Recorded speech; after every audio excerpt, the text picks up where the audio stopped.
महादेव्यः क्षीरत्नं शब्दजितवरात्मजं राजचन्द्रमहं वन्दे तत्तलोचनदायकं मोक्षमार्गस्य नेतारं वेत्तारं कर्मभूभृतां ज्ञातारं विश्वतत्त्वानां वन्दे तद्गुणलब्धये अज्ञानतिमिरान्धानां ज्ञानाञ्जनशलाकया चक्षुरुन्मीलितं येन तस्मै श्रीगुरवे नमः। अहो अहो श्रीराजप्रभु। सत्श्रुतने नमस्कार, तारक त्रिपुटी ने नमस्कार, असीम उपकारी आत्मा ने नमस्कार, मावित्रो समान मुरब्बीओ मुमुक्षो ने नमस्कार। परम कृपाळु देव प्रणित वचनामृतजी अंतर्गत भावना बोध पान नंबर 50। अनित्य अशरण संसार एकत्व अन्यत्व इत्यादि भावना अशुचि भावना विचारणा करी संसार भावना में मृगापुत्र चरित्र में थोड़ू अधूरू है ते पूरू करवा प्रयास करिए।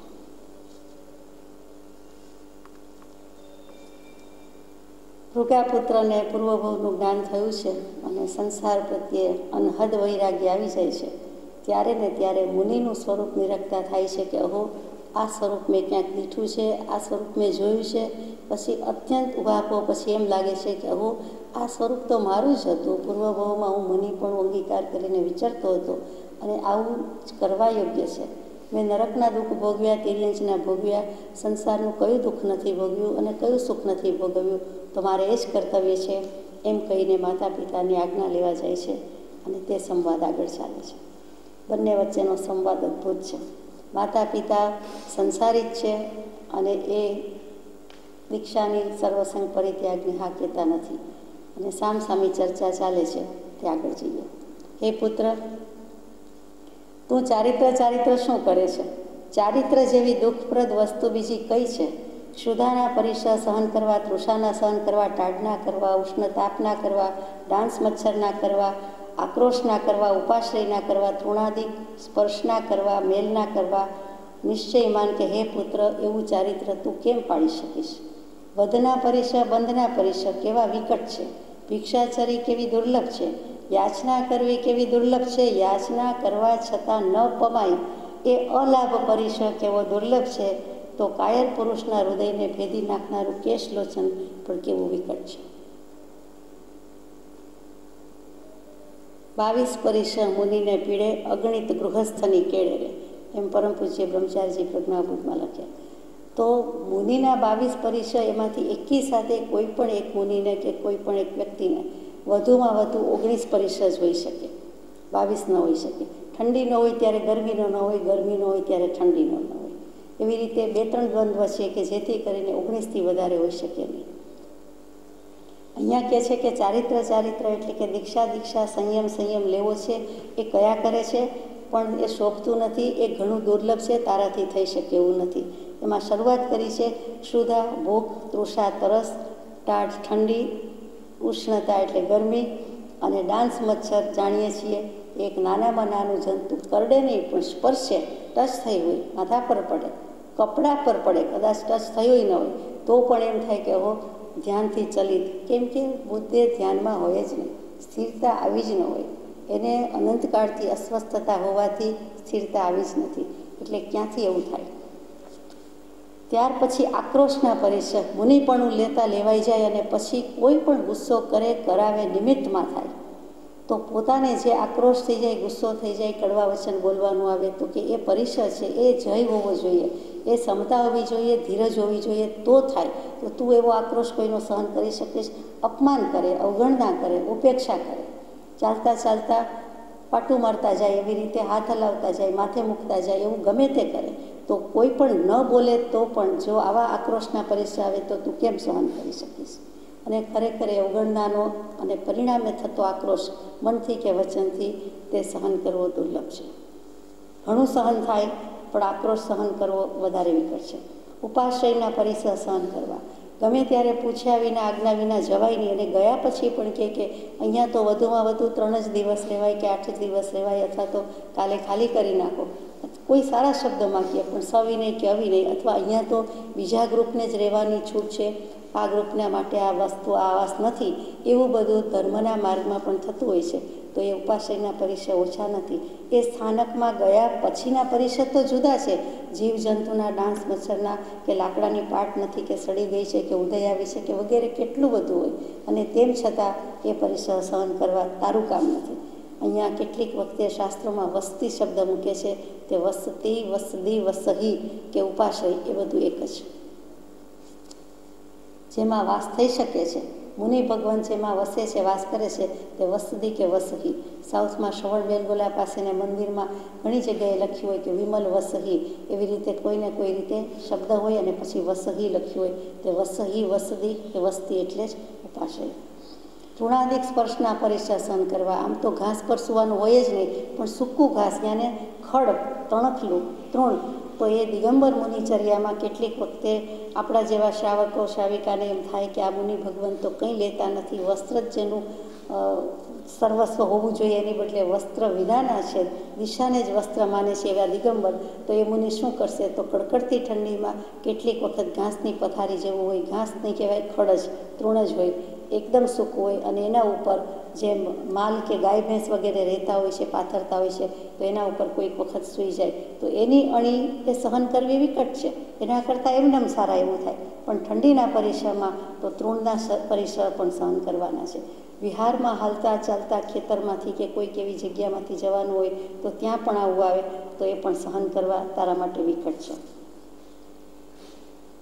રાજપુત્ર હોય અને દોમ સાહેબીમાં રહ્યા હોય, ખમા ખમા પોકારાતી હોય ને ત્યાં અચાનક એક મુનિને જોઈને જે ઉત્કટ ઉહાપો થયો અને જાતિ સ્મૃતિ જ્ઞાન થયું, એના પરિણામે આ બધું મનોમંથન છે.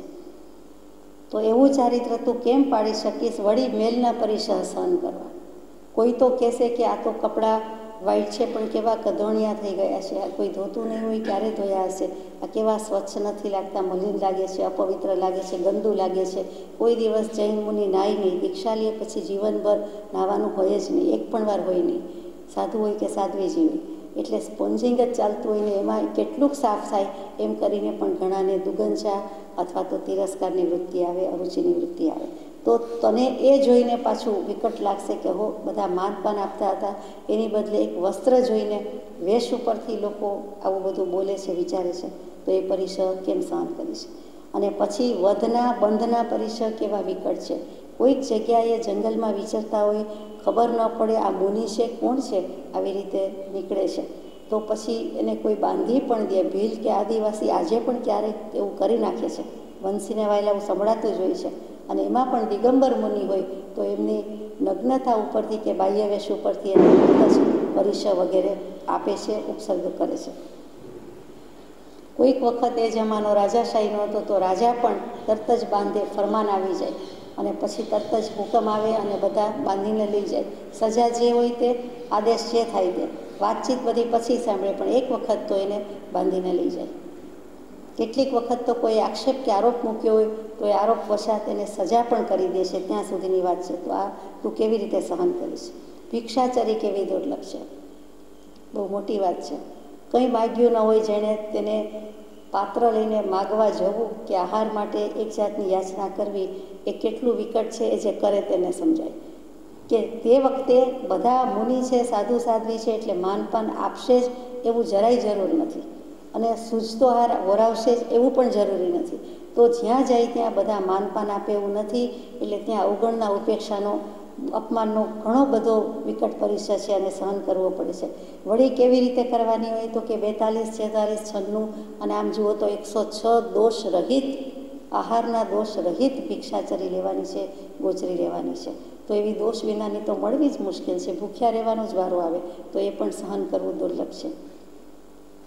યાચના કરવી કેટલી દુર્લભ, અને યાચના કરવા છતાં ન પમાય, ન મળી શકે એ અલાભ પરિસર છે. સામે બધું જ પડ્યું હોય, 32 ભોજન, 33 મિષ્ટાન, 34 વાનગી, 35 ફરસાણ, જે કહો તે બધું, પણ એની બાજુમાં જ કંદમૂળ રાખ્યું હોય, એની બાજુમાં ઠંડુ પાણી રાખ્યું હોય, ઉકાળેલું ન હોય, ઠારેલું ન હોય, અથવા તો ગેસને ટચ કરીને રાખ્યું હોય, બધું જ એવું કેટલુંક હોય, અને કાં ફ્રીજમાં મૂકી દીધું હોય, કાં તો ઓવનમાં મૂકી દીધું હોય અને ચાલુ હોય, તો એ વખતે એ એમને ખપે નહીં, વરાવી શકાય નહીં. તો પછી સામે જોવા છતાં ભર્યા ભંડારે ભૂખ્યા રહેવાનો વારો આવે. લાભ જાય છે, જુએ છે, વરાવે છે, પણ પોતે વરી શકતા નથી, તો એ અલાભ પરિષદ છે. વળી ગમે તેવા કાયર પુરુષના કાળજા હલાવી દે, કંપાવી દે, ભેદી નાખે એવું કેશ લોચન, એટલે કે માથાના અને શરીરના કોઈ પણ વાળ એવી રીતે હાથેથી લોચ કરવાના હોય છે. વર્ષમાં 2 વખત કરવા જ જોઈએ, કરવા જ પડે. રોજ રોજનું થતું હોય તો કદાચ ઓછું થાય, પણ આ તો એકી સાથે થઈ જાય અને પછી એ પણ કરવું પડે. તો એ જાતે કરવું એ પણ કેટલું કષ્ટ આપવાનું છે, અને એ પરિષદ તું કેમ સહન કરી શકીશ? તું વિચાર કર કે કર્મ વૈરી પ્રતિ રૌદ્ર એવું બ્રહ્મચર્ય વ્રત કેવું દુર્લભ છે. અરે અધીર આત્માને એ સગડા અતિ વિકટ છે. કર્મ વેરી પ્રતિ રૌદ્ર એટલે કર્મ પ્રત્યે કેટલો વેરભાવ રાખે છે, એટલે કે બ્રહ્મચર્યનું પાલન કરે છે તો કર્મરૂપી શત્રુ ઘણા બધા નાશ પામી જાય છે. પણ એ કેટલું ભયંકર સ્વરૂપ છે, તું એનો કેવી રીતે અધ્યાસ છોડી શકીશ? અત્યાર સુધી તું સારી પેઠે વિષયાસક્ત અને વિષય ભુક્ત ભોગી છો, અને આ બધી રાણીને છોડીને જઈશ તો તું આ બ્રહ્મચર્ય પાલન કેવી રીતે પાલન કરી શકશે? વળી એક ઇન્દ્રિય હોવાથી એક સ્પર્શેન્દ્રિય કોઈ પણ જીવને હંમેશા અનાદિકાળથી હતી જ, હોય જ, અને that is sense of touch. એટલે આ સ્પર્શેન્દ્રિયનો અધ્યાસ તો તને વધુમાં વધુ છે, કોઈ પણ જીવને વધુમાં વધુ હોઈ શકે, તો આ વિકટ હોવાથી તું કેવી રીતે પાડી શકશે? પણ મા બાપ વિચારતા નથી કે મૃગા પુત્રે પૂર્વભવમાં જે મુનિ પણ અંગીકાર કર્યું છે તેની યાદ બિલકુલ તાદૃશ થઈ છે, અને તે અત્યારે મુનિ જ છે, ભાવથી મુનિ જ છે. ત્યારે તો આવા વિચાર આવે છે. એ દ્રવ્યથી નથી, સ્થૂળ દૃષ્ટિ એણે છોડ્યું નથી, પણ મનથી તો એને બધો ત્યાગ છે, એટલે ભાવ મુનિ છે. પ્રિય પુત્ર, તું સુખ ભોગવવાને યોગ્ય છે. અતિ રમણીય રીતે નિર્મળ સ્નાન કરવાને તારું સુકુમાર શરીર યોગ્ય છે. પ્રિય પુત્ર, તું નિશ્ચય ચારિત્ર પાળવાને નિશ્ચય સમર્થ નથી. જીવતા સુધી એમાં વિસામો નથી. સંયતિના ગુણનો મહાસમુદાય લોઢાની પેઠે બહુ ભારે છે. સંયમનો ભાર વહન કરવો અતિ વિકટ છે. આકાશ ગંગાને સામે પૂરે જવું જેમ ડોયલું છે, તેમ યૌવન વયને વિશે સંયમ મહાદુષ્કર છે. પ્રતિસ્ત્રોત જવું જેમ દુર્લભ છે, તેમજ યૌવનને વિશે સંયમ મહાદુર્લભ છે. એવું કહી દીધું છે. તું સુખ ભોગવવાને યોગ્ય છે. 95 વર્ષના પુત્ર થાય કે પુત્રી થાય તો પણ માતા પિતાને મન તો એ 0.95 યર્સ ઓલ્ડ એના જેવું હોય. વચ્ચે આગળ પોઈન્ટ આવી જાય, 9.5 એવું ન લાગે, બિલકુલ નાના બાળક જેવા જ લાગે. ક્યારેય એ તો પ્રૌઢતા કે ગંભીરતા આવી હોય એવું લાગે જ નહીં, કેમ કે પોતાની દશા અને દૃષ્ટિ જુદી છે. માતા પિતાની સંસારી લૌકિક મિથ્યા મતિ મલિન હોવાથી એમને હંમેશા પોતાની દૃષ્ટિથી જ દેખાય છે. એટલે દૃષ્ટિ તેવી સૃષ્ટિ. તો કે તું સુખ ભોગવવાને યોગ્ય છે, હજી નાના છો. નાના ક્યારે? જન્મતા વેત 1 દિવસ ન થાય ત્યાં કે હાઉ ઓલ્ડથી પૂછાય. એ કેવડો થયો કે કેવડી થઈ, તો ત્યાં શું આવે? શબ્દ વૃદ્ધ આવે છે. એમાં નાના ક્યાં આવ્યા? યંગ છે જ નહીં કોઈ. જન્મ્યા ત્યાં જેમ કે 2 દિવસ જૂનો થયો, 2 દિવસનો થયો, 2 વીકનો થયો વગેરે. તો આટલું બધું તારું સુકોમળ કાયા અને સુકુમાર શરીર છે, તો નિર્મળ સ્નાન કરવાને માટે યોગ્ય છે. ત્યાં તારે આ બધી દીક્ષા લઈને શું બધી માથાકૂટ કરવી છે? નિશ્ચયથી નક્કી જ છે કે તું ચારિત્ર પાળવાને સમર્થ નથી. જે રીતે અત્યારે સંસારમાં છે એમાં તું રાચી રહ્યો છે, એમાં તને સંસાર જ ભોગવવાનું ગમે એવું છે, સંન્યાસ લેવાનું, દીક્ષા લેવાનું ગમે એવું નથી. દલીલ કરે છે તો પણ કહે છે કે તું એવો શક્તિશાળી નથી, તું પાડી શકશે નહીં. મા બાપને પોતાના સંતાનમાં વિશ્વાસ નથી, અને મૂળમાં જ ધબડકો એ છે કે પોતાના છે જ નહીં, એટલે ક્યાંથી ખબર પડે? કોઈ પોતાનું નથી, પોતે કોઈના નથી, તેમ છતાં દૃષ્ટિ જુદી છે, એટલે એને વિશ્વાસ નથી કે આ દીકરો જુદો છે, આ જીવ જુદો છે.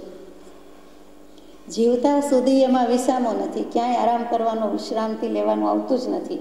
કોઈને કોઈ રીતે ચાલવું જ પડે છે, ચર્યા આત્મામાં જ રાખવાની છે, એટલે એ રીતે વિસામો નથી, શાંતિ નથી. એમાં એક સમયનો જ્ઞાની પુરુષને જવાબ દેવાનો છે, એટલે વિસામો છે જ નહીં. સંયતિના ગુણનો સમુદાય લોઢાની પેઠે બહુ ભારે છે. કેટલા બધા ગુણ હોવા જોઈએ, અને લોઢાના ચણા ચાવવા જેવું અથવા એથી પણ વધારે દુર્લભ છે. સંયમનો ભાર વહન કરવો અતિ વિકટ છે. આ જેવી તેવી વાત નથી. સંસારના ભાર વધારે વેંડારવા અઘરા છે એ ભૂલી જાય છે મા બાપ, પણ શિક્ષા આપે છે, સલાહ આપે છે કે સંસારનો ભાર વહન કરવો વિકટ છે, સંયમનો ભાર વહન કરવો વિકટ છે. આકાશ ગંગાને સામે પૂરે જવું જેમ દોયલું છે. આ શું? આમાં આકાશ ગંગા ક્યાં આવી? એ તો આપે જ કહેવું પડે.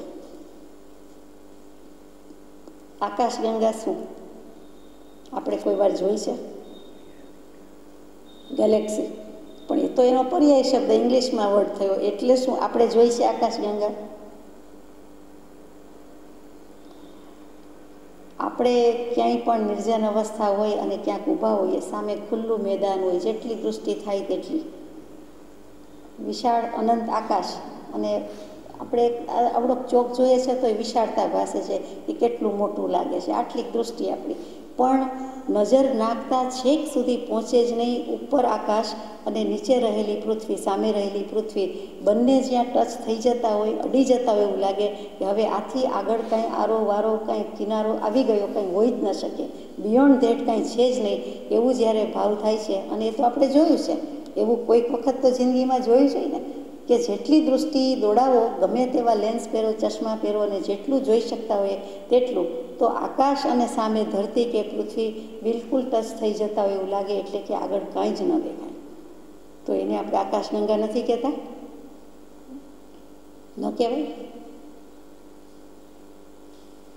ક્ષિતિજ કહીએ છીએ, ક્ષિતિજ રેખા કહીએ છીએ, તે આકાશગંગા. એટલે કહેવાનો મતલબ કે આપણને આપણી દૃષ્ટિમાં આટલું માંડ દેખાય છે, આપણી દૃષ્ટિ એનાથી વિશાળ થઈ શકતી નથી, પણ કેવલ જ્ઞાની ભગવંતોએ તો કેટલી પૃથ્વી છે, કેટલું આકાશ છે, કેટલા સમુદ્ર છે, દ્વીપ છે, લોકાકાશ છે, વળી અલોકાકાશ છે, બધું જ જોયું છે. અને એમાં એમ કહેવાય છે કે આકાશગંગા એટલે ચૂલ હિમવંત પર્વત, અને ત્યાંથી એનો સ્ત્રોત છે, ત્યાંથી નીકળે છે. એટલે આકાશગંગાનું ઉદ્ગમ સ્થાન બતાવ્યું છે, સ્ત્રોત બતાવ્યો છે, એનું મૂળ બતાવ્યું છે, એનો પ્રવાહ બતાવ્યો છે. તો ચૂલ હિમવંત પર્વત પરથી આકાશગંગાની સામે જવું જેમ દુર્લભ છે, દોયલું છે. આપણને પર્વત ક્યાં આવ્યો એ ભાન નથી, તો એની સામે કે એનાથી વિરુદ્ધ દિશામાં કેવી રીતે જવું? બીજું કે જોવું છે સામે અને જવું છે બીજી દિશામાં, તો એ તો કેવી રીતે બને? આપણે જ્યારે મીટ માંડીને જોતા હોઈએ છીએ તો સામે આકાશ પૃથ્વી એક થઈ જતા લાગે છે, ક્ષિતિજ ભળી જતી એવું લાગે છે, અને ત્યાંથી આપણે બીજી દિશામાં જવું હોય તો જઈએ કેવી રીતે? પાછળ થોડી આંખ છે. જે દિશામાં જવું હોય એ દિશામાં જ આપણી દૃષ્ટિ હોય, અથવા દૃષ્ટિ હોય તે દિશામાં જઈ શકીએ છીએ. અરે વ્હીકલમાં ઓપોઝિટ ડિરેક્શનમાં બેસાડે તોય આપણને ફાવતું નથી, અનુકૂળ લાગતું નથી. કે જે દિશામાં વાહન ગતિ કરતું હોય એનાથી ઊંધી દિશામાં, વિરુદ્ધ દિશામાં કેટલાક મોટા વાહનમાં બેસવાનું આવે તો ફાવતું નથી, પ્રતિકૂળતા લાગે છે. તો પછી આ તો કેવું લાગે? એટલે સામે પૂરે જવું જેમ દોયલું છે, એવી જ રીતે સ્ત્રોતની વાત આવી. એના મૂળ સુધી, એના પ્રવાહ સામે જવું મુશ્કેલ છે. ટુવર્ડ્સ ધેટ એ પણ સન્મુખ જવું એ પણ અઘરું છે. તો પ્રતિસ્ત્રોત એટલે એથી વિરુદ્ધ દિશામાં જવું એ પણ એટલું જ દોયલું છે. તો યૌવનમાં સંયમ લેવો તે એટલું દુર્લભ છે, બાકી વાંધો નથી. પ્રતિસ્ત્રોત જવું જેમ દુર્લભ છે, તેમ યૌવનને વિશે સંયમ મહાદુર્લભ છે. એટલે ફરીથી કે આકાશગંગાના સ્ત્રોત સુધી જવું પણ દુર્લભ છે, અને પ્રતિસ્ત્રોત એટલે વિરુદ્ધ દિશામાં જવું પણ દુર્લભ છે, વિકટ છે. ભુજાએ કરીને સમુદ્ર તરવો દુર્લભ છે, તેમ સંયમ ગુણ સમુદ્ર તરવો યૌવનમાં મહાદુર્લભ છે. ભુજા, બંને બાહુમાં ગમે તેટલું બળ હોય, બાવડામાં ગમે તેટલું બળ હોય, અને સ્વિમિંગ ગમે તેવું આવડતું હોય, તો બ્રિટિશ ચેનલને કેટલું તરી જતા હશે, પણ આખો એટલાન્ટિકને, પેસિફિકને, એમાંય વિધિન સર્ટન ટાઈમ લિમિટ કોઈ તરી ગયું મેં તો સાંભળ્યું નથી, આપ વિશેષ જાણો. તો એ કદાચ તરી જાય, પણ સ્વયંભૂ રમણ સમુદ્ર તરવો એ મહાદુષ્કર છે. સ્વયંભૂ રમણ સમુદ્ર એટલે હિન્દુ આગમમાં, શાસ્ત્રોમાં પણ આવે છે, જૈન આગમમાં પણ આવે છે, અને ઇસ્લામ ધર્મના કેટલાક શાસ્ત્રોમાં પણ આવે છે, બધે જ આવેલી છે. એટલે કે સર્વમાન્ય છે. અને એવો સ્વયંભૂ રમણ સમુદ્ર જે આ અસંખ્યાત દ્વીપ અને અસંખ્યાત સમુદ્ર વીંટળાયેલા છે, તેવો જંબુદ્વીપ જેમાં આપણે રહીએ છીએ તેનું ભરત ક્ષેત્ર એટલે કે સાઉથ થઈ જાય છે, અને એમાં દક્ષિણ ભરત ક્ષેત્રમાં આપણે રહીએ છીએ. તો આવા અસંખ્યાત દ્વીપ સમુદ્ર, એકને બીજો, બીજાને ત્રીજો, ત્રીજાને ચોથો, એવા અસંખ્યાત ઇન્યુમરેબલ એટલા વીંટળાયેલા છે. એ બધાના માપ આપ્યા છે કે 1 લાખ યોજન લાંબો પડો, 2 લાખ યોજન, 3 લાખ, પછી 4, 4, 8, 8 બધું થતું જાય, એ બધું માપ છે. અને તેમાં છેલ્લામાં છેલ્લો જે દ્વીપ કે સમુદ્ર આવે છે તે સ્વયંભૂ રમણ સમુદ્ર, કે જ્યાંથી અલોકાકાશ બહુ જ ઓછું ડિસ્ટન્સ છે, 12 યોજન કે એટલું જ બાકી રહે છે. અને વળી આ તીર્છો લોક એટલે કે માનવ લોકનો અડધો અરધ ભાગ રોકે છે તે સ્વયંભૂ રમણ સમુદ્ર. 2 ભાગમાં પાણી છે એમ તો વિજ્ઞાનીઓ પણ કહે છે, પણ ખરેખર આ તીર્છા લોકમાં 2 ભાગ જેટલો તો એક સ્વયંભૂ રમણ સમુદ્ર જ, 2 ભાગ જ 4 ભાગ કરો તો, એટલે કે અડધો અરધ એ રોકે છે. એવડો મોટો એમ કેવું છે, એટલો દૂર અને એટલો મોટો તે સમુદ્ર. તે તરવો જેમ દુર્લભ કહેવાય છે એના કરતાં કે એની જેમ જ આ સંયમમાં પણ રહેવું. અને ગુણ સમુદ્ર સંયમમાં રહીને જે જ્ઞાનાદિક ગુણો છે આત્માના તે બધાનો સમુદાય, એટલે કે સમય સમયે અનંત ગુણ વિશિષ્ટ આત્મભાવ વર્તો એવી કૃપાળદેવની દશા, અને સમય સમયે અસંખ્યાત કે અનંત બધા સંયમ સ્થાન વર્ધમાન પામતા જાય, ગુણ વૃદ્ધિ પામતા જાય તેવો સંયમ. અને તેમાં તારે તરી જવું, ભવસાગર તરવું. આ બાજુ ગુણનો દરિયો પ્રગટાવવાનો છે, આ બાજુ ભવ દરિયો છે, ભવ સમુદ્ર છે, તો એમાં તરી જવું મુશ્કેલ છે. વેડુનો કવળ જેમ નીરસ છે તેમ સંયમ પણ નીરસ છે. વેડું જેણે જોઈ છે તેને એક ખાસ પ્રકારની તદ્દન સૂકી રેતી, તેને વેડું કહેવાય.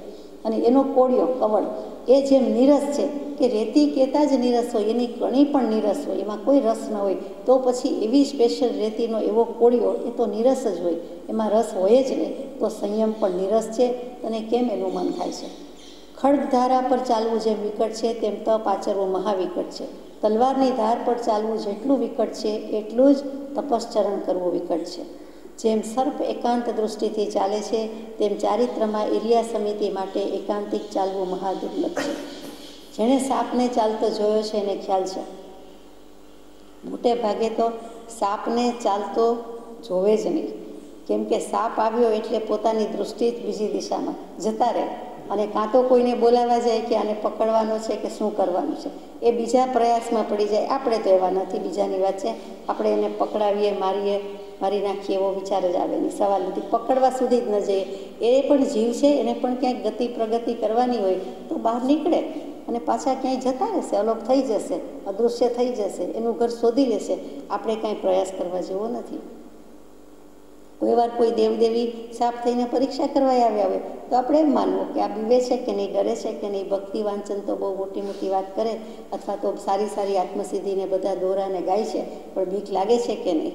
આપણે ગાઈએ કે ઘોર ભયંકર વન વગડામાં રાજ પ્રભુ ધરે ધ્યાન, અને આપણે એક નાનું જંતુ આવે તો ડરી જઈએ એવા તો નથી, પણ કદાચ હાથી સાપ આવે તો ડરી જઈએ. તો કે નાગનું કુતૂહલથી જોઈએ, પણ જો જોયું હોય એને ખ્યાલ છે કે એકાંતિક દૃષ્ટિથી ચાલે. એક જ લક્ષ્ય હોય, એક નિષ્ઠા હોય, એક લય હોય, એકદમ સરળ ગતિ હોય. ભલે પેટથી ચાલે સરીસૃપ, સર્પ કહેતા જ પેટેથી સરકીને જે ચાલે છે તે સર્પ, અને એને એવો જાતિ અને એવા કર્મનો ઉદય છે એ પ્રમાણે ચાલવું પડે છે. પણ એ વાંકું ચૂકું ગતિ કરતો હોય, દેખાતો હોય તો પણ, કુટિલ સાપ કહેવાતો હોય તો પણ એ સીધી કહેવાય, એકાંતિક દૃષ્ટિ કહેવાય. એ સીધી જ નજરે જતો હોય, એ ઘડી ઘડી જમણું જુએ ને ડાબું જુએ ને ઉપર જુએ નીચે જુએ, વળાંક લે એવું એ કરે નહીં. સાપની સરળતા અમુક રીતે વખણાય છે, અમુક રીતે કુટિલતા છે, અમુક રીતે સરળતા છે. તો એકાંત દૃષ્ટિથી ચાલે છે એટલે એકને જ લક્ષ્યમાં લઈને ચાલે છે. એવી રીતે મુનિએ ચાલવાનું છે, એટલે કે એક આત્માને જ અગ્રગણ્ય ગણીને એકાગ્ર દૃષ્ટિથી ચાલવાનું છે. તે એકાગ્રતા કેવું છે? એકાંત દૃષ્ટિ એટલે કૃપાળુને એકાગ્રતા કેવી છે કે તે એક ધારું એક જગ્યાએ જતો હોય છે, સીધો જતો હોય છે. તેવી રીતે ચારિત્રમાં ઇરિયા સમિતિ માટે એકાંતિક ચાલવું મહાદુર્લભ છે. ઇરિયા, ઈ ટુ ગો, જવું. ઇરિયા સમિતિ એટલે હાલવા ચાલવાની જે ક્રિયા થાય છે તે. મુનિ ચાલે કે આપણે ચાલીએ, બધાને લાગુ પડે. તો એ ઇરિયા સમિતિમાં બહુ ધ્યાન રાખવાનું છે. એટલે કે યત્નાપૂર્વક ચાલવું, ઉપયોગપૂર્વક ચાલવું, કોઈ જીવજંતુની હિંસા ન થઈ જાય એ જોવું, એટલે કે રક્ષા કરતા જવું, નીચું જોઈને ચાલવું, સીધું ચાલવું, આડું અવળું ક્યાંય સ્ટેશન ન કરવા, ઊભા ન રહેવું, બને ત્યાં સુધી બીજી વાતોમાં ન પડવું. જે આપણે કરીએ છીએ એના કરતાં બિલકુલ વિરુદ્ધ, અથવા તો મુનિ ભગવંતને જે કરવાનું છે એથી બિલકુલ આપણે વિરુદ્ધ કરતા હોઈએ છીએ. હે પ્રિય પુત્ર, જેમ લોઢાના જવ ચાવવા દુર્લભ છે તેમ સંયમ આચરતા દુર્લભ છે. લોઢાના ચણા ચાવવા જેવી વાત અહીંયા જવલા મૂક્યા છે, એ ઘઉં કરતાંય જવ મૂક્યા છે, એટલે એમાં કંઈક ગુણ હશે એવો કે લોઢાના જવ ચાવવા દુર્લભ છે. કેટલાક એમનામ જવ ચાવી જતા, કેટલાક જવનું પાણી કરીને આજે પણ બાર્લી વોટર પીતા હોય છે ઔષધ તરીકે. તો એ કદાચ થઈ શકશે, પણ આ તો લોઢાના જવ છે, તો ચાવી જુઓ તો ખબર પડે, તો એ તો ચાવી શકાય નહીં. તો સંયમ એટલો દુર્લભ છે. જેમ અગ્નિની શિખા પીવી દુર્લભ છે, એવી બધી ઉપમા આપી છે. જુઓ તો ખરા કે અગ્નિની જ્વાળા શિખા એટલે એ પી શકાય, તો કે કોઈક મોઢામાંથી અગ્નિ કાઢે એવા જોવા મળશે, પણ આ તો અગ્નિ પી જાય એવી રીતે કાકડા મૂકી દે, તો કે આ તો અગ્નિની શિખા એટલે કે વાટ, રૂની વાટ હોય, દીવાની વાટ હોય, અને એ જેમ પીવાનું થાય એટલે એ અઘરું છે. તેમ યૌવનને વિશે યતિપણો અંગીકાર કરવો મહાદુર્લભ છે. કેવળ મંદ સંજ્ઞાનના ઘણી કાયર પુરુષે યતિપણું પામવું દુર્લભ છે, તેવી જ રીતે આ બધું પણ દુર્લભ છે. મંદ સંજ્ઞાનના કાયર પુરુષ હોય અને એ જેમ શારીરિક અસ્વસ્થતા અશાતા હોવાથી કાંઈ જાતનું પાડી શકે નહીં, દેહ કાયા કંઈ સહન કરી શકે નહીં, એવી રીતે તું પણ યૌવનમાં યતિપણું લે છે તે પાડી શકવાનો નથી. જેમ ત્રાજવે કરીને મેરુ પર્વત તોડવો દુર્લભ છે, તેમ નિશ્ચળપણાથી નિશંકિતપણાથી 10 વિધિ યતિ ધર્મ પાડવો દુર્લભ છે. ત્રાજવાથી મેરુ પર્વત તો શું, ત્રાજવાથી થોડીક વધારે વસ્તુ હોય, ભારે હોય તો પણ તોડી શકતા નથી, જોખી શકતા નથી. કોઈ પણ સ્કેલ લાવો પણ એને કંઈક લિમિટ હોય છે કે આ 300 પાઉન્ડ ને આ 500 કિલો ને વગેરે વગેરે. એથી ગમે તેટલું મોટું લાવો. તો મેરુ પર્વત પોતે જ જે ત્રાજવા જેવો છે કે મેરુ પર્વત વડે તો 3 લોકનું માપ નીકળે છે, 3 લોક માપી શકાય છે. એમાં એનો આધારસ્તંભ જ મેરુ પર્વત છે. તો એની બદલે મેરુ પર્વતને તોલવા નીકળીએ તો તત્તુલ્ય તેને મૂકી શકાય, તેની સામે જોખી શકાય એવું તો કંઈ ઓબ્જેક્ટ નથી, છે નહીં. તો એ જેમ દુર્લભ છે એમ તારે સંયમ પાડવો પણ દુર્લભ છે.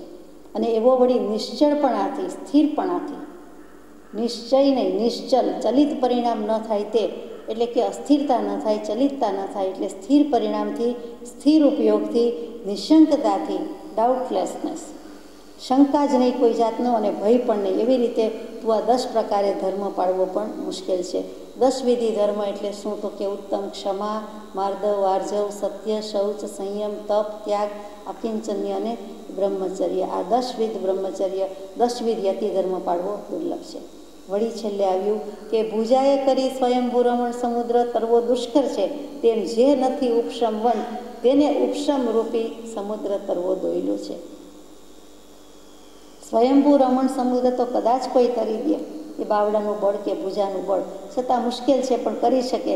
પણ સંયમ તો વધારે મુશ્કેલ. શું કામ, તો કે જેની પાસે ઉપશમ રસની પ્રાપ્તિ નથી, હજી ઉપશમ રસનો કંદ પીધો નથી, થયો નથી, પોતે પોતાના આત્માનો આનંદ કે ઉપશમ ભાવમાં આવ્યો નથી, તો એને ઉપશમ રૂપી સમુદ્ર કેવી રીતે તરી શકે અથવા એમાં કેવી રીતે ડૂબી શકે? એટલે કે આત્માને ઓળખ્યો નથી તો એ સંયમ કેવી રીતે લે? એટલે ત્યાં મુખ્ય વસ્તુ કહી દીધી કે સમ્યક દર્શન હોય, આત્મજ્ઞાન હોય, અને ત્યાર પછી એ ઉપશમ રસની પ્રાપ્તિ હોવાથી ઉપશમ રૂપી સમુદ્રને તરી જાય તો વાંધો નથી. હે પુત્ર, શબ્દ, રૂપ, ગંધ, રસ, સ્પર્શ એ 5 પ્રકારે મનુષ્ય સંબંધી ભોગ ભોગવીને ભુક્ત ભોગી થઈને વૃદ્ધપણામાં તું ધર્મ આચરજે. 5 ઇન્દ્રિયના વિષયના નામ લખી દીધા. શબ્દ, રૂપ, ગંધ, રસ, સ્પર્શ એટલે ઊંધેથી લીધું છે, કાનથી શરૂઆત કરીએ છીએ. આપણે કાયા, જીભ, નાક, આંખ, કાન કહીએ છીએ, તો અહીંયા કાન, આંખ, નાક, જીભ અને સ્પર્શ કહેતા કાયા. એ 5 પ્રકારે મનુષ્ય સંબંધી જેટલા ભોગ ભોગવાય તેટલા ભોગવીને ભુક્ત ભોગી થઈને પછી વૃદ્ધપણામાં તું ધર્મ આચરજે. જે આજે બધેથી સાંભળીએ છીએ તે કે એનો સમય આવશે ત્યારે કરીશું, પછી એ જ કરવું છે ને, પછી જાણે કે નક્કી હોય તેમ. અને નક્કી હોય તો પણ માનો કે આયુષ્ય દીર્ઘ હોય તો પણ શારીરિક શિથિલતા તો આવે જ છે, એ તો આપણને ખબર જ છે. 18 વર્ષે કે 25 વર્ષે જે બળ કે સંજ્ઞાન કે શક્તિ હતા એ આજે આપણને હોય તેવું લાગતું નથી. માતા પિતાનો ભોગ સંબંધી ઉપદેશ સાંભળીને તે મૃગાપુત્ર માતા પિતા પ્રત્યે એમ બોલી ઉઠ્યા કે વિષયની વૃત્તિ ન હોય તેને સંયમ પાળવો કંઈ દુષ્કર નથી. તમે એમ કહો છો કે ઉપશમ ન હોય તે કેવી રીતે જશે, સંસાર ત્યાગ કરીને દીક્ષાનું પાલન કેવી રીતે કરી શકે? તો પોતે કહે છે કે જેને વિષયની વૃત્તિ નથી એટલે કે ઉપશમ જ છે, તેને સંયમ પાળવો કંઈ દુષ્કર નથી. આ આત્માએ શારીરિક અને માનસિક વેદના અશાતા રૂપે અનંતવાર સહી છે, ભોગવી છે. મહાદુઃખથી ભરેલી ભયને ઉપજાવનારી અતિ રૌદ્ર વેદના આ આત્માએ ભોગવી છે. આપણે નરકના દુઃખ ઘણા છે એમ કહીએ, પણ જ્યારે એમ કહીએ કોઈની સાથે વાતમાં કે મેં નરકના દુઃખ ઘણા ભોગવ્યા છે, હું સ્વર્ગના સુખ પણ ભોગવીને આવ્યો છું, એવું કહીએ ત્યારે it max A big difference. પેલું ભગવાને કહ્યું છે એટલે માનીએ છીએ કે ગયા હશો, અનંતકાળમાં અનંતવાર નરકમાં ગયા, દેવલોકમાં ગયા, અને જે કાંઈ થયું હશે તે થયું હશે. ભગવાને કહ્યું એટલે માન્ય કરું છું. પોતાને પૂર્વભવની સ્મૃતિ હોવાથી અનુભવ સિદ્ધ વચન કહે છે, પ્રમાણભૂત રીતે કહે છે, છાતી ઠોકીને કહે છે, ગૌરવભેર આત્મવિશ્વાસથી કહે છે કે પૂર્વજન્મ છે, પુનર્જન્મ છે, એમ કહેવામાં હું અચળ છું. એમ મૃગાપુત્રને યાદ આવી ગયું છે એટલે કહે છે કે આવા નરકના દુઃખ પણ મને યાદ છે કે મેં સહ્યા છે, મેં ભોગવ્યા છે. કોઈ પણ આત્માએ ભોગવ્યા હોય ને મેં ભોગવ્યા એમાં મોટી વાત નથી, પણ પોતે ભોગવ્યા છે યાદ આવી જાય અને કે ખુમારીથી કહે છે કે મેં આ ભોગવ્યું છે અને હવે મને રસ નથી, ફરી મારે નરકમાં કે દેવલોકના સુખ દુઃખમાં જવું નથી. જન્મ જરા મરણ એ ભયના ધામ છે, ચતુર્ગતિરૂપ સંસાર અટવીમાં ભમતા અતિ રૌદ્ર દુઃખો મેં ભોગવ્યા છે. હે ગુરુજનો, મનુષ્ય લોકમાં જે અગ્નિ અતિશય ઉષ્ણ મનાયો છે તે અગ્નિથી અનંત ગણી ઉષ્ણ તાપ વેદના નરકને વિશે આ આત્માએ ભોગવી છે. પોતાની વાત કહે છે, આ આત્માએ ભોગવી છે.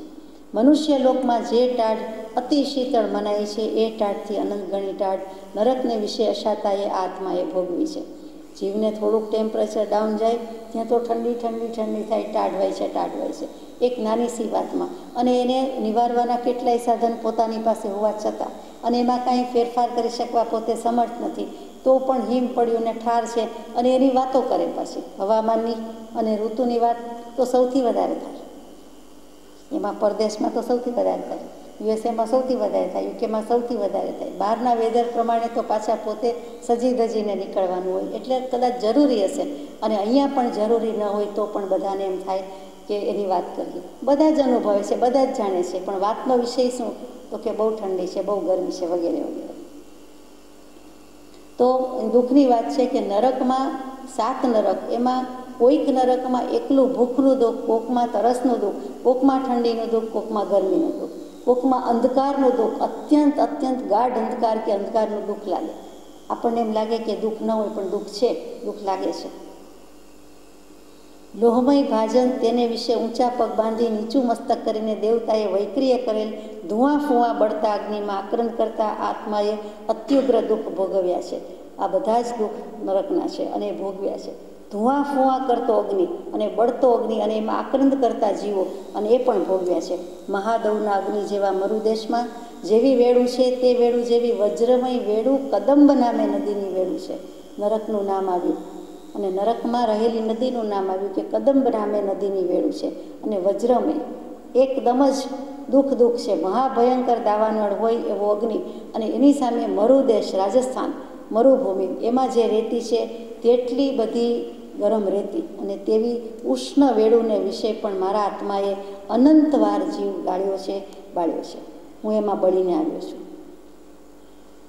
આક્રંદ કરતા પચવાના ભાજનને વિશે પચવાને અર્થે મને અનંતિવાર નાખ્યો છે. એક તો આટલો રોતો કૂટાતો આક્રંદ કરતો હતો, અને એમાં પાછું ફરીથી એમાં ને એમાં મને નાખેલો છે.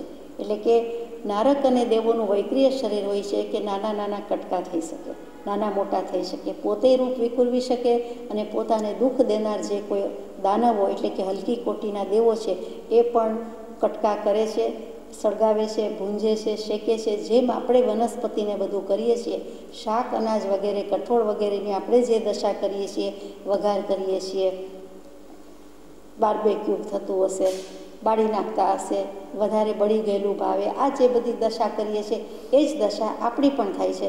અને નાના નાના કટકા થાય છે, તળાય છે, પાછા જોઈન્ટ થાય છે, પાછા છૂટા પડે છે, પાછા વિખેરાય છે. એટલે થયા જ કરે છે. એ વૈક્રિય શરીરની બલિહારી છે, અવકૃપા છે.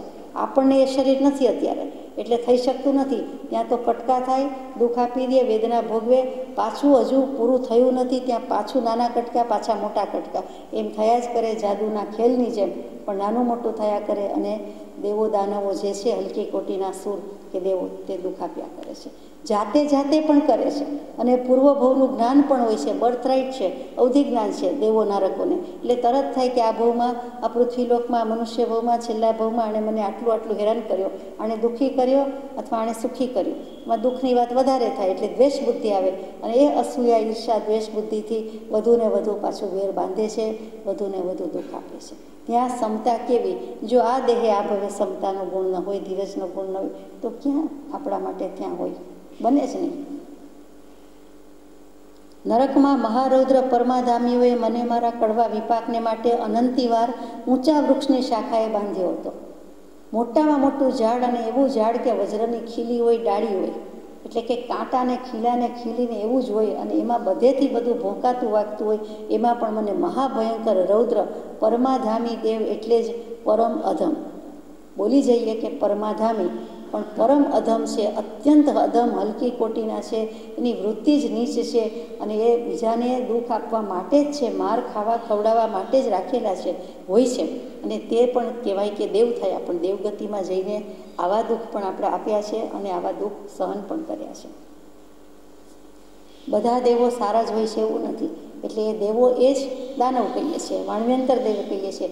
ભૂત, પિશાચ, યક્ષ, રાક્ષસ, કિન્નર, કિમપુરુષ એ બધા શું છે? તો કે વ્યંતર દેવો છે, વાણવ્યંતર દેવો છે. એ પણ હલકી કોટીના છે. સ્મશાન મારીએ, પીપળા મારીએ, વન મારીએ, જંગલ મારીએ, ગુફા મારીએ, પાછા જતા રહે. કુતૂહલ પ્રિય હોય, જીન મંદિરમાં આવી જતા રહે, ભાગી જાય, પછી ઊભી પૂંછડીએ ભાગે. ન આવે એવું નથી, આવી શકે છે. એમને રૂપ વિખુરવાની શક્તિ છે, આવી શકે છે અને જઈ શકે છે. તો બધા કડવા ભયંકર ફળ મને આપ્યા છે અને આ રીતે ઊંચા જ વૃક્ષની શાખાએ બાંધ્યો હતો. બંધવ રહિત એવા મને લાંબી કરવતે કરીને છેદ્યો હતો. બંધવ રહિત એવા મને કોઈ બંધાવનાર, છોડાવનાર, બંધુ એટલે ભાઈ, કોઈ રક્ષણ કરનાર કે છોડાવનાર કોઈ ન હતો એવા મને, એટલે એકલો અટુલો, કોઈ મારો થયો નથી ને હતો નહીં ત્યાં. ને મને કરવતથી, જે લાકડા વેરવાનું શસ્ત્ર આવે છે, જોયું છે આપે તો, સો કહીએ છીએ તે કરવતથી મને છેદ્યો હતો. લાકડું છેદતા પણ આપણને દુઃખ થાય છે, જોતાય દુઃખ થાય છે. તો આપણે પોતે છેદાઈ ભેદાઈને આવેલા છીએ કે નોટ ઇમેજિન એવું છે. પણ ભગવાન લખે છે, મૃગાપુત્રજી લખે છે એટલે માન્ય કરીએ છીએ. અહીંયા એમના મુખે કેવડાવ્યું છે. મૂળ તો ઉત્તરાયણજી સૂત્રની વાત છે અને હકીકતે દરેક જીવના અનુભવની વાત છે. પણ આમને સ્મૃતિમાં તરે છે, તરવરે છે, તાદૃશ ચિતાર છે, પછી મૂક્યું છે. અતિ તીક્ષ્ણ કંટકે કરીને વ્યાપ્ત ઊંચા શાલ્મલી વૃક્ષને વિશે બાંધીને મહાખેત પમાડ્યું હતું. હવે શાલ્મલી વૃક્ષ, નરકમાં, સ્વર્ગમાં હંમેશા નંદનવન આવે અને નરકમાં હંમેશા શાલ્મલી વૃક્ષની વાત આવે. વ્યવહારમાં, સંસારમાં શીમડો કે શેમડાનું વૃક્ષ કહીએ છીએ તે જ શાલ્મલી વૃક્ષ, પણ નરકનું છે. એટલે ત્યાં મને બાંધી દીધો હતો, ખેત પમાડ્યો હતો. પાશે કરીને બાંધી, આગો પાછો ખેંચે કરી મને અતિ દુઃખે કર્યો હતો. મને ખૂબ જ એવા દોરડાથી બાંધીને ઊંચો નીચો કરીને પણ દુઃખી કર્યો હતો. મહા અસહ્ય કોલુને વિશે શેરડીની પેઠે આક્રંદ કરતો હું અતિ રૌદ્રતાથી પીડાયો હતો. શેરડીને જેણે પીલાતી જોઈ છે, કચરાતી જોઈ છે, એને ખબર છે કેવું દુઃખ થાય. કોલુને વિશે, કોલુના બેલ કહીએ છીએ તે, કે શેરડી પીલાતી હોય એ યંત્રમાં જેણે જોયું હોય, સામાન્ય શેરડીનો રસ જોયો હોય નીકળતા કાઢતા, તો એ દુઃખ લાગે છે સંચામાં. તો વિશાળ મશીનમાં જ્યારે થતું હોય તો એ શેરડીની પેઠે મને પણ ઘાણીએ પીલ્યો છે, મને પણ નીચોવી નાખ્યો છે, મારી છાલ ચામડી ઉતારી નાખી છે, રસ કસ કાઢી નાખ્યા છે. એ મને પીવડાવવામાં આવ્યા હોય, દેહ છૂટી તો જાય નહીં. નરકના નિકાચિત આયુષ્ય છે. કોઈ રોગથી, વેદથી, શસ્ત્રના ઘાતથી કોઈ મરતું નથી. અમુક નિયમિત સમય સુધી, નક્કી સમય, ધારો કે મિનિમમ 10,000 વર્ષ છે, તો દેવો અને નારકોને કોઈ રોગ, બાધા, વ્યાધિ પમાડી શકતું નથી. એને 10,000 વર્ષ તો ઓછામાં ઓછું જીવવું જ પડે છે. અહીંયા જેમ આવું કરે ને દેહ ત્યાગ થઈ જાય તેમ થતો નથી. નાના કટકા થઈ જાય, પાછા જોઈન્ટ થઈ જાય છે અને પાછું જીવતું જ રહેશે. એટલે કે મૃત્યુ થતું નથી. ઓછામાં ઓછા 10,000 વર્ષ, વધુમાં વધુ સ્વર્ગ અને દેવલોક અને નરકલોક બંનેમાં 33 સાગરો પમનું આયુષ્ય છે. એટલે કે લાખો કરોડોમાં તો હિસાબ જ નથી. બેસુમાર વર્ષો સુધી ત્યાં રહેવું પડે છે. છતાં ફિક્સ છે, નિયત કરેલું છે કે ઓછામાં ઓછું 10,000, વધુમાં વધુ 33 સાગરો પણ. સાતમી નરક હોય કે સરવાળ સિદ્ધ વિમાનના દેવ હોય, બંનેનું આયુષ્ય એટલું લાંબુ છે. એ ભોગવવું પડ્યું તે માત્ર મારા અશુભ કર્મના અનંતી વારના ઉદયથી જ હતું. શ્વાનને રૂપે સામનામાં પરમાધામીએ કીધો, મને કૂતરા જેવો કરી દીધો. કોણે? તો કે સામ નામના પરમાધામી. પરમાધામી દેવો હંમેશા 15 પ્રકારના હોય, શાસ્ત્રોમાં તેના નામ આપ્યા છે. તો સામનામા એટલે 3જા નંબરના પરમાધામી દેવે મને હેરાન કર્યો. પછી શબલનામા પરમાધામીએ, જે શબલ નામના છે, 4થા પ્રકારના છે, એમણે મને શ્વાન રૂપે ભોંય પર પાડ્યો. 3જાએ મને શ્વાન કૂતરા તરીકે કર્યો. 4થાએ મને એમ કરીને પાછો પાડ્યો અને જીર્ણ વસ્ત્રની પરે ફાડ્યો. જૂનું પુરાણું જરી ગયેલું વસ્ત્ર કપડું જેમ ફાડીએ છે ને ચર્ર અવાજ આવે છે, એવી રીતે મને પણ ફાડી નાખ્યો. વૃક્ષની પેઠે છેદ્યો, વૃક્ષની પરે છેદ્યો. એ વેળા હું અતિ તરફડતો હતો. એ પણ યાદ છે કે તરફડિયા મારતો હતો. ટૂંકમાં બધા નરકના વર્ણન ઘણા છે. વિકરાળ ખડગે કરી, ભાલાએ કરી તથા બીજા શસ્ત્ર વડે કરી મને તે પ્રચંડીઓએ વિખંડ કીધો હતો. ખંડ કરી નાખ્યો હતો. ટુકડા કર્યા અને નાના ટુકડા કરી દીધા. નરકમાં પાપ કર્મે જન્મ લઈને વિષમ જાતિના ખંડનું દુઃખ ભોગવવામાં મણા રહી નથી. પરતંત્રે કરી અનંત પ્રજ્વલિત રથમાં રોજની પેઠે પરાણે મને જોતર્યો હતો. મહિષની પેઠે દેવતાના વૈક્રિય કરેલા અગ્નિમાં હું બળ્યો હતો. ભડથું થઈ અશાતાથી અતિ ઉગ્ર વેદના ભોગવતો હતો. ઢંક ગીધ નામના વિકરાળ પક્ષીઓની સાણસા સરખી ચાંચથી ચૂંથાઈ અનંત વલવલાટથી કાયર થઈ હું વિલાપ કરતો હતો. તૃષાને લીધે જલપાનનું ચિંતન કરી વેગમાં દોડતા વૈતરણીનું છરપલાની ધાર જેવું અનંત દુઃખદ પાણી પણ પામ્યો હતો.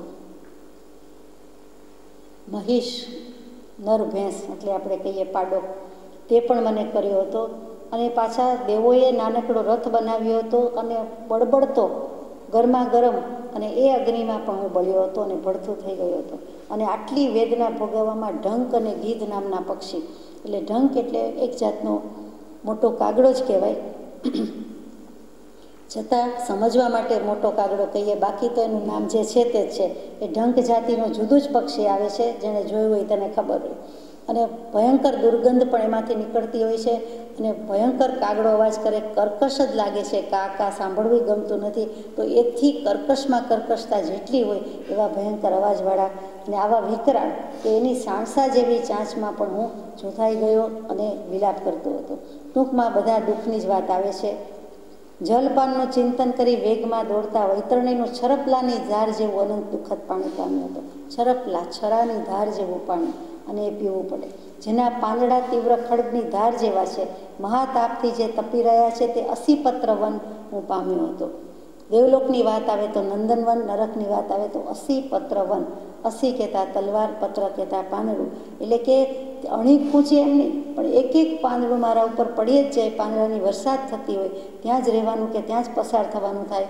અને તે એક પાંદડાની અણીમાંથી તલવારની ધાર જેવું આખું વન, અને તે મારા ઉપર પડ્યા હતા અને પાડતા હતા. ત્યાં આગળ પૂર્વકાળે મને અનંતવાર છેદ્યો હતો. ત્યાં એક વખત ખૂન નથી કરી નાખ્યું, પણ અનંતવાર છેદન ભેદન કર્યું હતું. મુદગરથી કરી, તીવ્ર શસ્ત્રથી કરી, ત્રિશુલથી કરી, મુશળથી કરી, તેમજ ગદાથી કરીને મારા ગાત્ર ભાંગ્યા હતા. બધા શસ્ત્રો નામ લખી દીધા, એ જમાનાના વપરાતા હોય તેવા.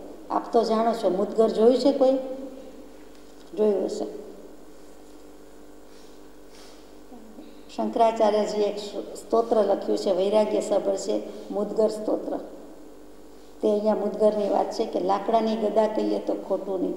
એક જાતની ડાંગ કયો, ધોકો કયો, લાકડાની ગદા કયો, અને ગુજરાતીમાં જેને મુદગર બધા ઓછું બોલે મગદળ કહેતા હોય છે, તે મગદળની વાત છે.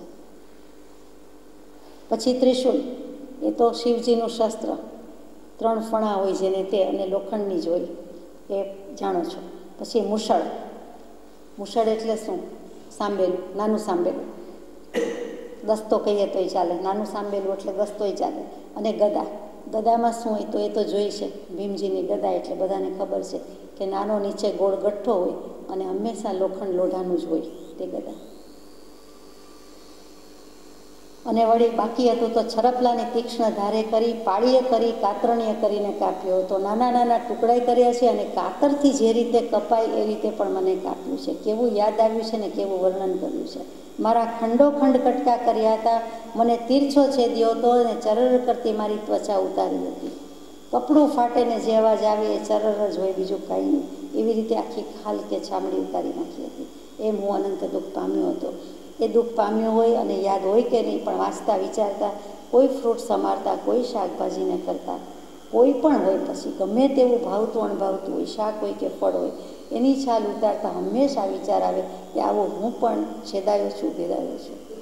અને માટે જ કેટલાક દિવસોએ આપણે તિથિ પાલનમાં ત્યાગ કરીએ છીએ કે આજીવન હર હંમેશ તો થઈ શકતું નથી, પણ થોડાક દિવસે તે લીલોતરીને પણ આપણે ભૈદાન આપીએ છીએ. એ જ મુખ્ય કારણ છે. પરવશતાથી મૃગની પેઠે અનંતવાર પાશમાં હું સપડાયો હતો. પરમાધામીએ મને મગરમચ્છ રૂપે ઝાડ નાખી અનંત વેળા દુઃખ આપ્યું હતું. સિંચાણા રૂપે પંખીની પેઠે ઝાડમાં બાંધી અનંતિવાર મને હણ્યો હતો. ફરસી ઇત્યાદિ શસ્ત્રથી કરીને મને અનંતવાર વૃક્ષની પેઠે કૂટીને મારા સૂક્ષ્મ છેદ કર્યા હતા. મુદ્ગર આદિકના પ્રહાર વતી લોહકાર જેમ લોહને ટીપે તેમ મને પૂર્વકાળે પરમાધામીઓએ અનંતિવાર ટીપ્યો હતો. તાંબુ, લોઢું, શીશુ અગ્નિથી ગાળી તેનો કડકડતો રસ મને અનંતવાર પાયો હતો. આમાં કાંઈ કહેવા જેવું નથી, માત્ર વિચારવા જેવું છે. વિચાર કરતાં કરી મૂકે કે મગરમચ્છની જેમ મને ઝાડ નાખીને પણ પરમાધામીએ ઓછું દુઃખ નથી આપ્યું. પહેલાં ઝાડ પાથરે અને પછી દુઃખ આપે. પછી સિંચાણા રૂપે, એટલે બાજ પક્ષી કહીએ છીએ તે, એવી રીતે બાજની નજર કેવી હોય, શકરો કહીએ, શકરી નજર હોય તે, એવી રીતે મને ઝાડમાં બાંધી અને હણ્યો હતો. ફરસી ઇત્યાદિ શસ્ત્રથી, એ પણ એક કુહાડી જેવું તીક્ષ્ણ હથિયાર આવે છે તે, એ પણ મને છેદન ભેદન કરી નાખ્યા હતા, ટુકડા કર્યા હતા. મુદ્ગરના પ્રહારથી પણ કર્યું. હજી ઓછું હોય તેમ લોઢું, તાંબુ ને શીશું બધા જ ગરમ કહેવાય, અને એ બધાનો રસ અને ઓગાળીને પાછો કડકડતો રસ, ઉકળતો રસ. એકલું તાંબુ સેજ ટચ થઈ જાય સ્ટીલ કોપરને આપણો હાથ તો પણ કેવું ગરમ લાગે છે, તો પછી એનો રસ તો કેવો ગરમ હોય. અને તેમ છતાં આયુષ્ય હોય એટલે ભોગવવું જ પડે, આયુષ્ય પૂરું થઈ જતું નથી. અતિ રૌદ્રતાથી તે પરમાધામીઓ મને એમ કહેતા હતા કે લે, પૂર્વભવમાં તને માંસ પ્રિય હતું તો લે આ માંસ. એમ મારા શરીરના ખંડો ખંડ કટકા મેં અનંતિવાર ગળ્યા હતા. માંસ શું? તો કે મીઠ કહીએ આપણે, તો એનું ઇંગ્લિશમાં શબ્દ થયું. તો કે મા ઉપર મીંડું અને સ, મા કહેતા, મામ કહેતા મારા અને સ કહેતા સમાન. જે સામે પણ મારા સમાન છે, મારા જેવું છે, મારા સરીખું છે, મારા તુલ્ય છે. હું આત્મા છું તો સામે પણ આત્મા છે. મારા શરીરમાં બધું માંસ વગેરે ધાતુ ઉપધાતુ રહેલી છે, તો જે વાપરું છું કે જે વાપરવાનો છું કે જે ગમે છે વાપરવું, એમાં પણ એ જ રહેલું છે. મારા હાડ માંસ ખાવા ભાવતા નથી કે હું ચાવતો નથી, કોઈક બીજાને જરૂર ભાવે છે, તો મને શું અધિકાર છે કે હું બીજો જે મારા તુલ્ય છે, મારા આત્મા જેવો છે, તો એના મને આત્મા અથવા તો હાડ માંસ ચામડી વગેરે ખાવાનો અધિકાર છે? અધિકાર પણ નથી. અને અધિકાર માનીને ખાઈએ છીએ તો નરકમાં કહે છે કે લે, આમાં જે લખ્યું છે જ વંચાય છે કે લે, પૂર્વભવમાં તને માંસ પ્રિય હતું તો લે આ.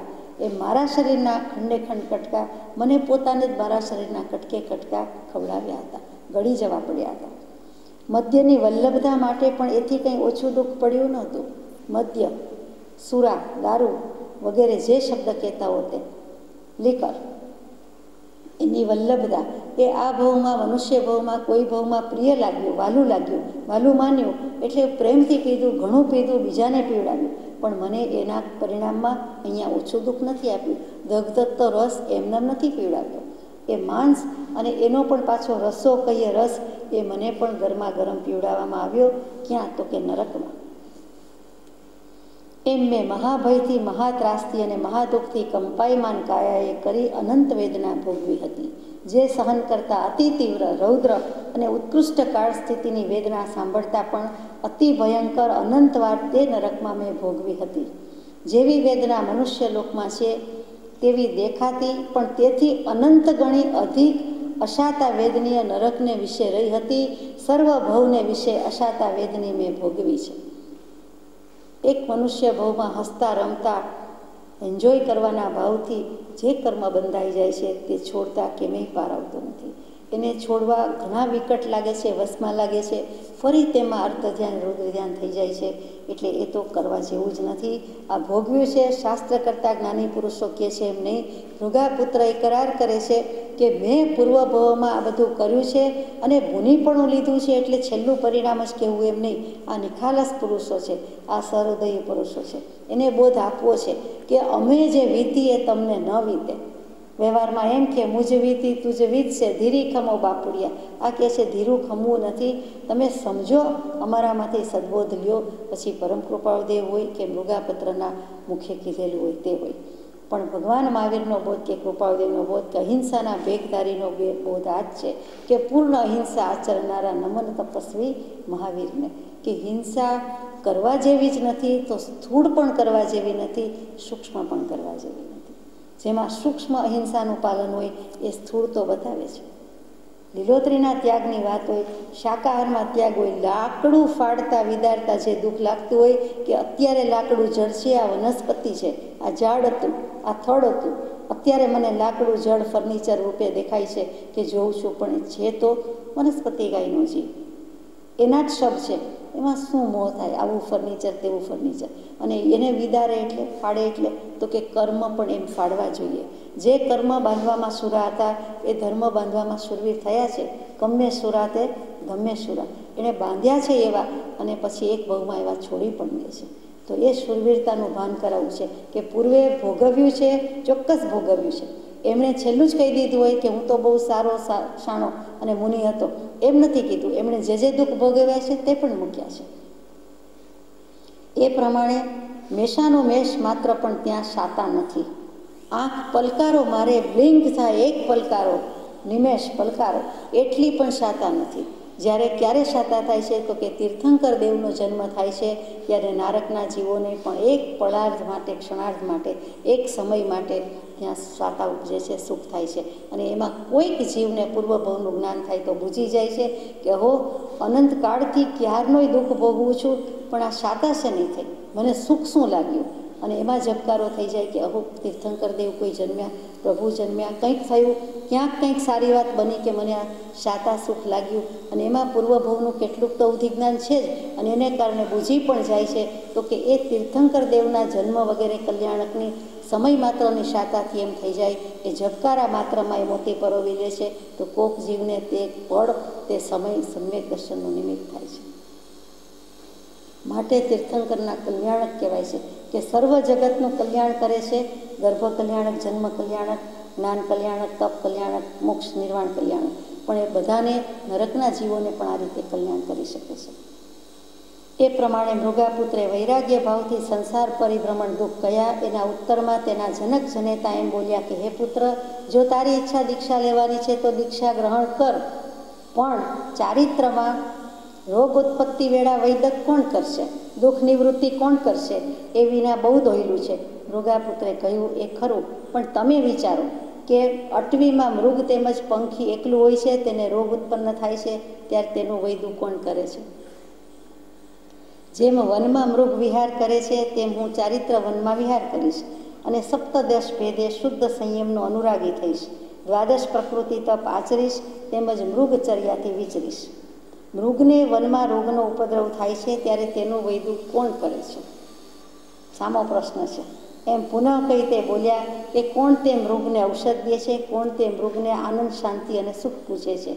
કોણ તે મૃગને આહાર, જળ, પાણી લાવી આપે છે? જેમ તે મૃગ ઉપદ્રવ મુક્ત થયા પછી ગહન વને જ્યાં સરોવર હોય છે ત્યાં જાય છે, તૃણ, પાણી આદિનું સેવન કરે છે, અને પાછું જેમ તે મૃગ વિચરે છે તેમ હું વિચરીશ. સારાંશ એ રૂપ મૃગચર્યા હું આચરીશ. એમ હું મૃગની પેઠે સંયમવંત હોઈશ. અનેક સ્થળે વિચરતો યતિ મૃગની પેઠે અપ્રતિબદ્ધ રહે. આપણે સમજી ગયા, આમાં કંઈ કહેવાનું નથી. નેચરોપથીવાળા આમ જ કહે છે આપણને, અને એ સૌથી સારી દવા છે. કુદરત જ એનો ઉકેલ લાવે છે, કુદરતી ઉપાય. હરણ વગેરે માંદું પડે તો શું થાય છે? કોઈ પણ પશુ પંખી માંદું પડે તો શું થાય છે? અહીંયા મૃગને જ લીધું છે. કેમ કે પંખીમાં, પક્ષીમાં હંમેશા કબૂતર નિર્દોષ, અહિંસક અને ગભરું કહેવાય છે, જ્યારે પશુ કે પ્રાણીમાં હરણ કે મૃગ કહેવાય છે. એને સંગીત એટલું જ પ્રિય છે, અને સંગીતમાં પ્રાણ ગુમાવી દે છે, અને એવી હરણ જેવી વૃત્તિથી આત્માનું સંગીત પણ સાંભળવા મંડાય છે. મૃગચર્યામાં હું વિચરીશ. હરણને સંગીત પ્રિય છે તો હું પણ મૃગચર્યાની જેમ જ રહેતો હરણની જેમ જ આત્માનું સંગીત સાંભળીશ અને મોક્ષે જઈશ. તો એને ભૂખ્યું થાય, તરસ્યું થાય, માંદું થાય તો કોણ સેવા શુશ્રૂષા કરે છે? તો કહે છે કે હરણ એની મેળે કરી લે છે. ભૂખ્યું રહી જાય છે પશુ પંખીની દુનિયામાં સેજ સાજા માંદા થાય તો ભૂખ્યા રહી જાય, વાપરે નહીં. ચણવા જાય નહીં કે ખોરાક શોધવા જાય નહીં, અથવા જાય તો પણ કોઈ લાવી આપે તો પણ વાપરે નહીં. એટલે જૂનો કચરો નીકળી જ જાય અને નવો કચરો નાખે નહીં, એટલે સ્વાભાવિક રીતે સાજા થઈ જાય. અને પેટ તો અનેક દર્દનું મૂળ છે. તો આપણને એટલું જ લાગવું પડે છે કે નવો કચરો પેટમાં નાખીએ નહીં, અને જૂનો કચરો હોય એને તો નિકાલ થઈ જ જાય. આંતરડા વગેરેને થોડોક આરામ જરૂર હોય છે તો એ આરામ મળી જાય છે. એકાંતે એકેય વાત નથી, પણ આ તો આનો સૂર જે છે તે છે કે એને કોઈ પૂછવા જતું નથી, તો એ જ્યાં સરોવર હોય છે ત્યાં પાણી પી લે છે. આપણને કોઈ એવી રીતે પાણી પણ પૂછ્યા વિના આપે નહીં કે પીવાય નહીં, એ પણ આજ્ઞા છે. એ તો પાણી પી લે છે, પૂછવા રહેતું નથી. આપણે કંઈ કોઈને પૂછ્યા વિના પાણી પીવા જવાય? માનો કે ઘરમાં નથી તો પછી એમ થોડું પાણી પીવાય, વોરવા જવું પડે મુનિ થઈએ તો મૃગચર્યા આચરીશ એટલે જેવી તેવી વાત નથી. હરણની પેઠે રહીશ, વળી અપ્રતિબદ્ધ રહીશ, એટલે ચારે દિશા ખુલ્લી છે. હરણું જેમ બધે જ યથેચ્છ વિહાર કરી શકે છે તેવી રીતે હું પણ મારી રીતે રહીશ. મારે કોઈ પરિગ્રહ જોઈતો નથી, ઘર જોઈતું નથી, અને એ રીતે હું મુનિ દીક્ષા માંગીશ. મૃગની પેઠે વિચરીને, મૃગચર્યા સેવીને, સાવધ્ય ટાળીને યતિ વિચરે. જેમ મૃગ તૃણ જળાદિકની ગોચરી કરે, તેમ યતિ ગોચરી કરીને સંયમભાર નિર્વાહ કરે. દુરાહાર માટે ગૃહસ્થને હિલે નહીં, નિંદા કરે નહીં, એવો સંયમ હું આચરીશ. ગૃહસ્થની કોઈ નિંદા ટીકા થશે નહીં, હિલના થશે નહીં, નિંદા થશે નહીં, એવી રીતે હું આ સંયમનો ભાર નિર્વાહ કરીશ. ગોચરી શબ્દ આવ્યો. ગોચરી શું? તો કે જેવો ભિક્ષાચરી શબ્દ એવો ગોચરી. ગો કહેતા ગાય, ગાયની જેમ હું ચરીશ. હવે હરણમાંથી ગાય પર આવ્યા. ગાય પવિત્ર કહેવાય છે, ઘણી રીતે પવિત્ર કહેવાય છે. એની એક વસ્તુ પવિત્ર છે, એક વસ્તુ ઉપયોગી છે. આપણે જાણીએ છીએ એનો દેહ ત્યાગ થઈ જાય તો પણ એની દરેક વસ્તુ ઉપયોગમાં આવે છે. એના જીવતા જાગતા પણ દૂધ અને મૂત્ર બંનેનો આટલો પ્રયોગ થતો હોય છે, ઉપયોગ થતો હોય છે, એટલે ઘણું ઉપયોગી છે અને ઘણી પવિત્ર એવી ગાય. તો ગાયની પેઠે ગોચરી એટલે શું? તો કે ગાયને કાંઈ પણ ચારો આપવામાં આવે કે ખવડાવવામાં આવે તો એ કોઈ દિવસ ખવડાવનાર પ્રત્યે દૃષ્ટિ કરતી નથી. અને જે વસ્તુ ખાવામાં આપી હોય તે હલકું ઘાસ છે, ભારે ઘાસ છે, અથવા તો સારું છે, ખરાબ છે, ક્વોલિટી કેવી છે, ભાવતું છે, અણભાવતું છે, લીલું છે, સૂકું છે, એવો કાંઈ વિચાર વિકલ્પ કરતી નથી. એ તો બસ આહાર છે અને ખાઈ લે છે, એમાં કંઈ સારું માટું કરતી નથી. અને જે આપે છે એના સામું પણ દૃષ્ટિ કરતી નથી, એટલે એની કોઈ એને પડી નથી, પરવા નથી, એના પ્રત્યે રાગ દ્વેષ નથી. એવી રીતે ગોચરી માટે જે મુનિ જાય છે એને પણ એવા કોઈ રાગ દ્વેષ હોય નહીં. સાધુ સાધ્વીપણામાં વરાવનાર પ્રત્યે કોઈ રતિભાવ અરતિભાવ કરાય નહીં. આ કેવા સારા છે કે આ કેવા ખરાબ છે, દેખાવમાં કે ગુણમાં કોઈ વાત નહીં. નિર્દોષતાથી નીચા નયન ઢાળીને જે ઓરાવે છે તે લઈ લે છે, અને જરૂર પૂરતો થઈ જાય એટલે બસ કહી દે છે. બાકી એનો કોઈ ભાવ હોતો નથી, હોવો જોઈએ નહીં.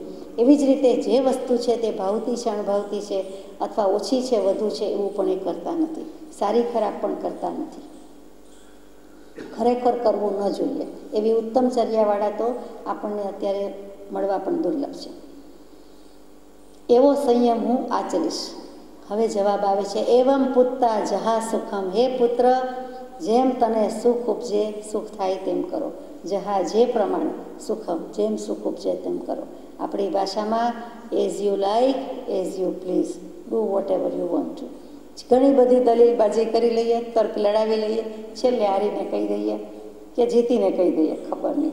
મોટે ભાગે તો હારીને, માતા પિતા હારી ગયા ને કહી દે છે કે જેમ કરવું હોય તેમ, તમને જેમ સુખ ઉપજે તેમ કરો. તમારે મૃગચર્યા સેવી હોય તો સેવો, અપ્રતિબદ્ધ વિહાર કરો, મોક્ષે જાઓ.